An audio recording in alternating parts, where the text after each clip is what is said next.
नमस्ते दोस्तों, आज हम लोग देख रहे हैं सोशल साइंस की क्लास 6 की बुक और इसका चैप्टर है 3। ठीक है, और इसका शीर्षक है सरकार क्या है। तो हम इसकी शब्दावलियों को देखते हैं। सरकार वैसे व्यक्तियों का समूह होता है जो लोगों के लिए नियम कानून बनाती है, उसको आरोपित करती है लोगों पर, उसको मानने के लिए बाध्य करती है और राज्य में, केंद्र में या जहाँ पर भी उनकी सरकार होती है वो कानूनी व्यवस्था के तहत शांति बनाए रखती है। ठीक है, और जैसे कि लाइसेंस का इस बुक में एग्जांपल दिया है कि प्रत्येक जितने भी लोग होते हैं उनको लाइसेंस के लिए अगर अप्लाई करते हैं, खासकर व्हीकल के लिए, तो एक एज ग्रुप डिसाइड किया गया है कि इतने 18 साल होना चाहिए तभी आपको लाइसेंस मिलेगा, अन्यथा अगर आप बालिग हैं तो आप पर कानूनी कार्रवाई की जाएगी। तो वो सोशल जो पैरामीटर होते हैं उसको ध्यान में रख कर किया गया कि इतने समय में लोग समझदार होते हैं तो उसी के अनुसार ये नियम है। और 18 साल में जो है वोट देने का अधिकार इस प्रकार है, ये सभी सरकार डिसाइड करती है। ठीक है, अगला है सरकार के स्तर। सरकार कितने प्रकार के होते हैं, तो इसमें बताया गया कि सरकार 3 प्रकार के अपने स्तर से काम करती है। एक तो होता है स्थानीय स्तर, जिसे हम लोग पंचायती राज या नगर पालिका के अंतर्गत देखते हैं, जो 73वां संविधान संशोधन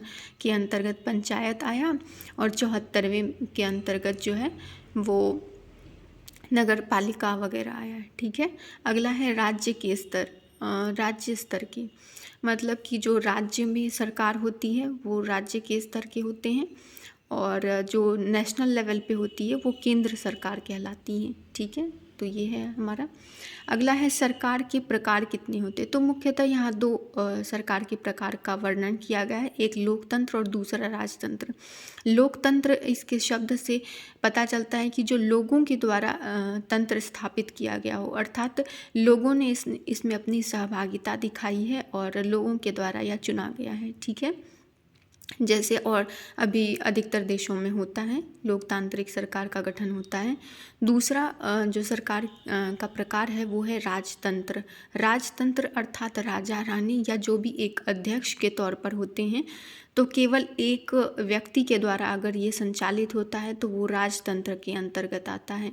इसमें लोगों की सहभागिता नहीं होती है, केवल एक व्यक्ति अपने हिसाब से कानून या नियम जो भी है वो सभी चीज़ें बनाते हैं, तो उस तरह से उनका गठन होता है।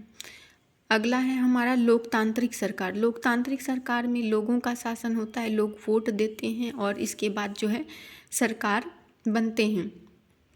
ठीक है, अब ये जो लोकतांत्रिक सरकार है इसमें 2 प्रकार के सरकारों का यहाँ जिक्र किया गया है। एक है प्रत्यक्ष लोकतंत्र और दूसरा है प्रतिनिधि लोकतंत्र। प्रत्यक्ष लोकतंत्र के अंतर्गत है कि लोग अपनी सरकार को स्वयं चुनते हैं। इसका एक सटीक एग्जाम्पल स्विट्ज़रलैंड है, जहाँ पर जनसंख्या बहुत कम है, तो लोग स्वयं वहाँ पर अपने विचारों को रखते हैं और उनके अनुसार जो है कानून या नियम बनाए जाते हैं। अब भारत जैसे देश में जहाँ पर जनसंख्या ऑलरेडी अभी 142.86 करोड़ है, कि विश्व में सर्वाधिक आबादी भारत की हो गई है, तो यहाँ पर वैसी प्रत्यक्ष लोकतंत्र की व्यवस्था नहीं है, इसलिए यहाँ पर प्रतिनिधि लोकतंत्र की बात की गई है।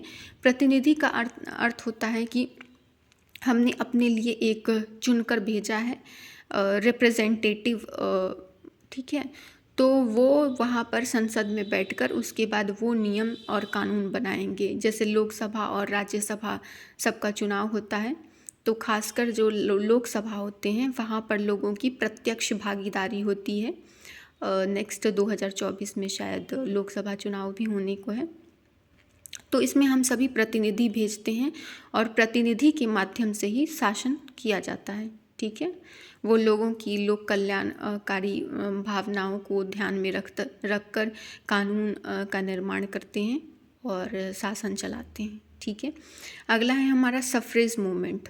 ये जो है महिला मताधिकार आंदोलन को कहा जाता है कि 1920 से पहले अमेरिका और 1928 इंग्लैंड में ये महिलाओं को वोट देने का अधिकार नहीं था। तो वहाँ से ये शुरुआत की गई कि हमें भी अपनी बात रखने का, अपनी वोटिंग राइट्स मिलने चाहिए। तो ये वहाँ पर शुरुआत की गई। उसके बाद पूरे विश्व में ये फैल गई और धीरे धीरे सभी को मिलने लग गए।